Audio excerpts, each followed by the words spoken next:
The studio lights were warm and blinding, casting a polished glow over the iconic set of The View. The audience buzzed with the familiar energy of daytime television, polite chatter, nervous excitement, and the anticipation of celebrity drama. But no one, neither the hosts nor the viewers, was prepared for what was about to unfold. Nicolas Cage walked onto the set with that distinctive blend of swagger and mystery, wearing a half smile that seemed to say he was in on a joke the rest of the world hadn't heard yet. He took his seat, exchanged pleasantries with the co-hosts, and for a moment, everything seemed business as usual. If you're enjoying this video, don't forget to hit subscribe. The segment was supposed to be a simple promotion for his latest psychological thriller, but within minutes, it would become something else entirely. A verbal clash so sharp and raw, it would etch itself into television history. Joy Behar, always quick with a smirk and sharper with her tongue, leaned in with a glint in her eye. "So, Nicolas," she said, drawing out his name like a provocation, "let's talk about your financial adventures. You once bought a dinosaur skull, right? A few castles, and that pyramid tomb? What were you thinking?" The audience chuckled uneasily. It was classic Joy. Cutting, direct, cloaked in humor, but designed to sting. Cage didn't laugh. His face tightened, barely, but his eyes locked on Joy with a sudden intensity. When he responded, his voice was calm, but there was weight in every syllable. "I think it's easy to look at someone's life from the outside and make it a punchline," he said. "But those were choices. Risks. Some paid off, some didn't. That's called living." The room shifted. The mood tightened. You could feel the air thicken with tension. Even Whoopi shifted in her seat, sensing the brewing storm. But Joy wasn't backing off. She raised an eyebrow and let out a laugh that sounded more like a challenge than amusement. "Living. Is that what we're calling buying haunted mansions and dinosaur bones now? Sounds more like a midlife crisis than financial strategy." The crowd laughed louder this time, unsure if they were witnessing comedy or combat. Cage's smile vanished entirely. He leaned forward, not aggressively, but with a controlled precision that signaled he was done playing nice. "You know," he said, "I find it fascinating that someone who comments on other people for a living thinks she's qualified to judge what it means to take a creative leap." Joy waved him off with a theatrical sigh, clearly enjoying the drama now. "Come on, Nicolas," she said. "We've all seen your movies. Some are brilliant, sure, but others, that one where you fought animatronic animals in a pizza joint? What even was that?" That was the spark. Cage didn't explode. He didn't shout. He leaned in closer, and when he spoke, his voice was low, but carried enough voltage to silence the room. "That movie," he said slowly, "was about trauma, about facing inner demons in a surreal world. But you didn't ask what it meant. You just mocked the surface, because that's easier than understanding something strange." The audience murmured, half in surprise, half in approval. Joy blinked, caught off guard, but doubled down anyway. "Art? Are we calling that art now?" "It is," Cage said. "Art doesn't owe anyone permission to exist. It just exists. And sometimes it screams, sometimes it's strange, but it's never cowardly." For a long beat, Joy didn't respond. Her smile froze. Her co-hosts were unusually quiet. Whoopi finally tried to diffuse the moment, murmuring something about getting back to the movie, but Joy brushed her off. "No, let's not dodge," she said, eyes narrowed. "Let's talk about your art. You play the same guy in every movie now. Just a weirdo version of yourself. Do you even act anymore?" That's when everything shifted. Cage's demeanor changed. His posture straightened. His voice dropped an octave and his gaze became razor sharp. "Acting," he said, "is about finding truth in chaos, about pushing yourself into uncomfortable places. You don't know what that's like because you've made a career from the comfort of this chair taking shots at people who take risks." Joy clapped back without hesitation. "Oh, please. I've interviewed world leaders, presidents, activists. I've tackled real issues. You just play dress up and scream about bees." The audience gasped. "You think this is dress up?" Cage asked, his voice louder now. "You think screaming about bees is meaningless?" That scene was about panic, about mental collapse, about desperation, but you didn't care to look. You just wanted something to laugh at. A hush fell over the studio. It wasn't a moment of silence. It was a moment of stunned realization, the kind that follows when a conversation crosses a line and enters dangerous, real territory. "Let's not pretend you're some misunderstood genius," Joy spat. "You've made more flops than hits. You've become a meme. That's not brilliance. That's brand erosion." Cage stared at her unblinking.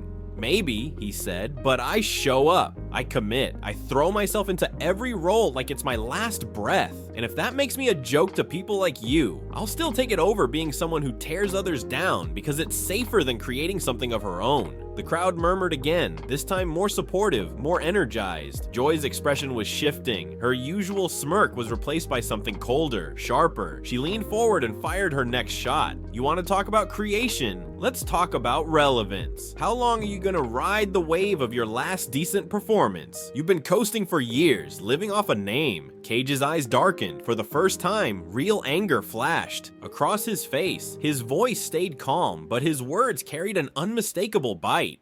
I'm still here, he said, still working, still exploring, still failing sometimes, but at least I haven't become a relic who clings to controversy to feel important. Joy's eyes narrowed. Say what you want. I've been in this chair longer than your careers lasted. People tune in to hear me, maybe, Cage said, but more and more, they're tuning in to see if you'll finally go too far. That was it. A nerve had been hit. Joy's mouth opened, but nothing came out at first. The tension had hit a peak, and everyone felt it. Audience, producers, co-hosts. It was no longer a conversation. It was a reckoning. Joy's posture stiffened, her lips forming a tight line before parting into a practiced smile that didn't quite reach her eyes. The studio lights, once warm, now felt harsh. Even the audience, who had laughed freely minutes ago, sat still, uncertain if what they were witnessing was entertainment or implosion. Going too far? Joy repeated slowly, like she was rolling the words around to taste them. The only thing going too far is your sense of self-importance. Cage didn't blink. He remained completely still, his voice dropping into a low, deliberate rhythm. That's not self-importance, Joy. That's conviction. That's the difference between showing up to create something and sitting here taking cheap shots for claps. She laughed, not out of joy, but from sheer disbelief. You think this is easy? She asked, her voice suddenly sharper. You think it's easy to show up here day after day, knowing half the country wants you canceled for one wrong sentence? I deal with real issues, real backlash. He tilted his head, his eyes narrowing slightly. Real issues. This whole time, you've been mocking someone's career, someone's choices, someone's art. If that's your idea of dealing with real issues, maybe you've forgotten what your job is. Her mouth opened, but Cage wasn't done. You don't ask questions, Joy, he continued. You take swings. You don't want answers. You want reactions. You want drama. That's not journalism, that's performance.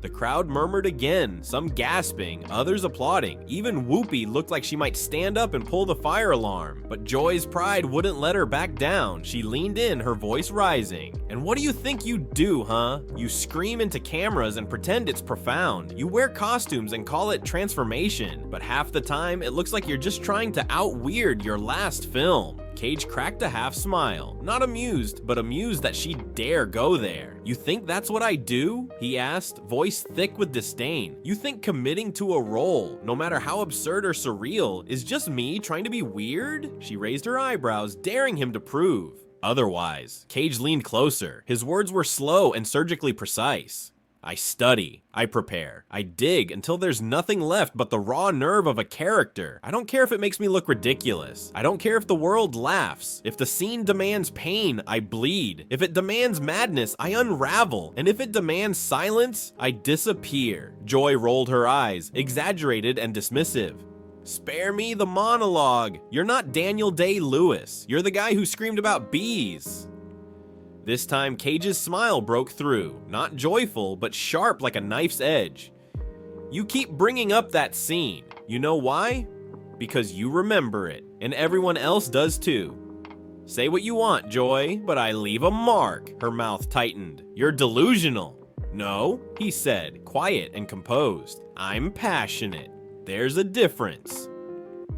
The silence was creeping in again, the kind that usually comes before someone storms off set or breaks down crying. But instead, Joy's voice hit a new register, louder, angrier, more personal. I've been doing this longer than you've been relevant, she hissed. I've interviewed presidents, world leaders, people who changed history, and here you are acting like your flaming skeleton movie belongs in the Smithsonian. Cage's smile vanished. You want to talk about Ghost Rider? He asked. Fine, it's a comic book movie. But guess what? For some kid out there, that movie was escape. It was hope. It was the thing that got them through a night their parents were fighting, or they felt invisible at school. I make things that people feel something about. Even if it's absurd, even if it's loud, it's real. That hit harder than expected. Even Joy's face faltered. Not enough to surrender, but enough to feel. Whoopi raised her hand slightly, her voice soft. Maybe we should steer this back to the movie. But Joy snapped back, louder than before. No, I'm not letting this guy walk in here and act like he's some misunderstood genius. You've made garbage, Nicholas. You know it. The industry knows it. People just stopped caring. Cage rose slightly in his seat, not to intimidate, but to emphasize. You think trying is garbage? He asked, voice now thunderous. You think putting your soul into something and risking ridicule is garbage? Then I'd rather be garbage than what you are. Joy stiffened. And what am I exactly? A spectator, he said. A heckler in the cheap seats. You don't create, you don't risk. You sit at a desk and pick apart the work of people who bleed for what they do. That's not bravery, Joy, that's safe. And it's cowardice dressed as commentary. The audience stirred again, this time more vocally. Applause bubbled up from one corner of the crowd. Another side jeered, but no one could look away. Joy shot up from her seat. Cowardice, she spat. You think it's cowardly to ask questions, to challenge people? You're just mad because someone finally told you the truth. Cage stood too, towering over the table now. No, he said, I'm not mad. I'm disappointed because someone with a platform like yours could do something meaningful. You could uplift, inspire, challenge with compassion, but you chose to punch down. Joy laughed bitterly. Punch down, please. You're still rich. You're still famous. Don't play the victim. I'm not a victim, Cage replied. But I've also never used my fame as a weapon. I've used it to explore, to experiment. I've failed publicly more times than most people have dared to try, and I'll keep doing it long after people like you stop watching. There was no audience laughter now, just the uncomfortable buzz of adrenaline in the air. Joy narrowed her eyes. You're just angry because no one takes you seriously anymore. He looked at her calmly, almost with pity.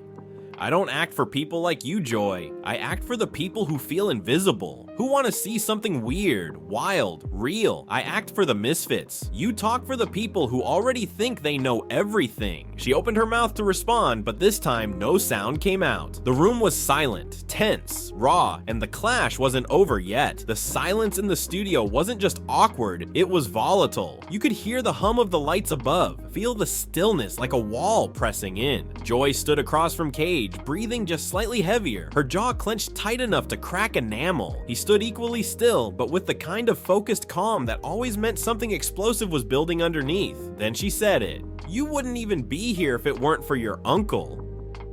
It didn't register right away. The audience didn't react, not immediately, but Cage's face changed in an instant. His expression didn't tighten, it froze, as if someone had pulled the oxygen out of the room. He didn't speak right away, and that made it worse. Joy crossed her arms, mistaking the pause for a win. Yeah, let's talk about it. Francis Ford Coppola, the man behind The Godfather, the actual genius, the only reason anyone in Hollywood ever said your name in the first place. Whoopi's eyes widened. Ana Navarro visibly grimaced. Even the audience winced. Cage didn't blink. His voice, when it finally came, was so low and so quiet it forced the room to lean in. You want to drag my family into this? Joy didn't retreat. I'm just saying, let's not pretend you built all this alone. He nodded once, slowly, as if weighing something heavier than the moment. Then he stepped forward just enough that his presence filled the space between them. You know what's funny? He said, his voice still low. You think bringing up my uncle is some kind of insult. Like I should be ashamed, like that name is a shortcut instead of a shadow. Joy tried to interrupt, but Cage didn't let her. You want to talk about nepotism? Fine. I changed my name. I didn't ride his coattails. I ran from them. I built something separate, something strange, something mine, and I've carried the weight of that comparison every day of my life. The studio was silent. Even the background crew had stopped moving. Cage's voice grew sharper. So yes, he's a legend, but I didn't ask for that legacy. I carved my own path with all the weird, wild, wonderful choices I made. And the price was knowing people like you would always say I only got here because of someone else. Joy shook her head, scoffing. You don't get to lecture me about struggle. I've worked my whole life for this chair. You've worked your whole life tearing people apart from that chair. He shot back. You sit here and call it accountability, but it's not. It's judgment dressed as journalism, and all you're doing right now is proving how little you actually care about truth. That landed hard. Joy's expression faltered, not because she was hurt, but because for a second she couldn't find the next line. She was off script. Let's be honest, Cage continued, louder now. You didn't invite me here to talk about my film. You wanted a headline. You wanted a viral clip. You didn't care what I've been working on or what I believe in. You just wanted to poke until I snapped. Joy pointed across the table. And here you are. Snapping. Whose fault is that? He didn't flinch. Mine. I own every word I say, but at least I'm saying them for a reason that matters. You provoke for sport. I speak for purpose. The audience applauded lightly, unsure if they were allowed to, but the moment was still too heavy for full cheers. You could feel the emotions bouncing off the walls, not just tension, something deeper, exhaustion, frustration, maybe even grief for the way this conversation had unraveled. Sonny Hostin tried to break the moment. Nicolas, maybe let's bring it back to the movie. It's called, but Joy cut her off with a sudden outburst. Don't you dare pretend this didn't happen. Don't act like this man didn't walk on here and insult me. My show. My life's work. I've been a voice for decades. I built this platform. People trust me. Cage looked at her with something close to sadness. They trust you to tear people down, he said. And maybe once you stood for something bigger. But now, you chase conflict because it gets clicks. You turn everything into a circus. And you're so used to throwing stones that you've forgotten you live in glass. Joy's voice cracked. I speak the truth. No, Cage said. You speak what sells. The blow was clean and cold. For the first time, Joy's expression showed something deeper than rage. She looked tired, like maybe under the layers of anger, a part of her knew he was right, but pride doesn't break easily. She took a breath and said, You think your weird movies are changing the world? You think your screams and wigs and awkward silences are some kind of revolution? Cage didn't answer right away, then yes, I do, because I'm not afraid to be weird. I'm not afraid to feel too much, or fail publicly, or try something insane just to see if it might connect with one person. And you're afraid of anything you don't understand, so you mock it. That's not courage, Joy, that's fear. Dressed in sarcasm, Joy's hands clenched the edge of the table. Her jaw trembled. You're not the first man to come in here and talk down to me, but you will be the last. Cage smiled, not triumphantly, just sadly. I didn't come here to talk down to you. I came here to talk about a film. You made it into a war. She stared at him, seething. And you lost, he added. The room fell into stunned silence. You could hear someone in the crowd exhale loudly. The cameramen didn't move. The co-hosts sat in statuesque discomfort. Somewhere in the control room, producers were probably screaming, but no one cut to commercial. The moment was too raw. Cage stepped back from the table, adjusting his jacket. I've said what I came to say, he said. I wish you well, Joy, but I also hope you spend a little less time judging people from up there, and a little more time trying to understand why they do what they do. Joy didn't speak. Her eyes burned, but her voice was gone. And just like that, Cage turned and walked off the set, calm, composed, and finished. If you like this video, then subscribe.